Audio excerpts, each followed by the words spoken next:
అవుతుంది. ఎందుకంటే మనం గుణాలకు లోబడి ఉంటాం కాబట్టి ఈ గుణాలకు లోబడి ఉన్నామని మాయ నుంచి ట్రాన్సెండ్ అవ్వలేం. మనం మాయ నుంచి ట్రాన్సెండ్ అవ్వాలంటే ఈ గుణాల నుంచి నిర్గుణ స్థితిలోకి మనం వెళ్ళాలి. కానీ మాయలో ఉన్నవాడు మాయ గురించి తెలుసుకోలేడు.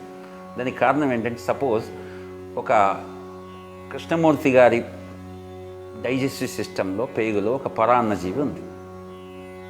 పారాసైట్స్ ఉంటాయి కదా, మనం తిండి అవి తింటుంటాయి. ఆ పారాసైట్కి కృష్ణమూర్తి గారు పరిచయం లేదు. ఆయన కృష్ణమూర్తి గారి దేహంలో లోపలే ఉంటుంది, కానీ కృష్ణమూర్తి గారి ఐడెంటిటీ తెలియదు. అది బయలాజికల్గా ఒక శరీరము, ఈ శరీరంలో ఉన్న ఆహారాన్ని నేను తినాలని అది అక్కడే పుట్టింది, అక్కడే పెరిగింది. అంతేగాని కృష్ణమూర్తి పరిచయం దానికి లేదు. ఎందుకంటే కృష్ణమూర్తి గారిలో అంతర్భాగంగా అది ఉంటుంది.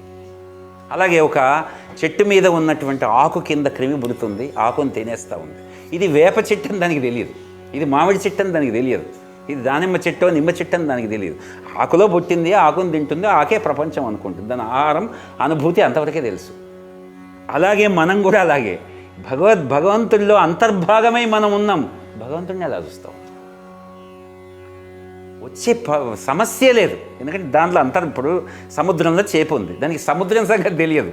అది అక్కడ పుట్టింది, దాని ప్రపంచం అది, దాని ఇల్లది, అది అక్కడ జీవిస్తుంది.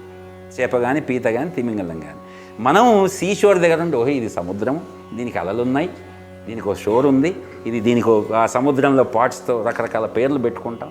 ఇది ఇండియన్ ఓషను, ఇది అరేబియన్ ఓషను, ఇది బే ఆఫ్ బెంగాల్, రకరకాల పేర్లు పెట్టుకుని ఈ సముద్రం అని మనం చూస్తాం. ఎందుకంటే సముద్రానికి దూరంగా మనం ఉండి సముద్రాన్ని ఆబ్జెక్ట్గా చూస్తున్నాం.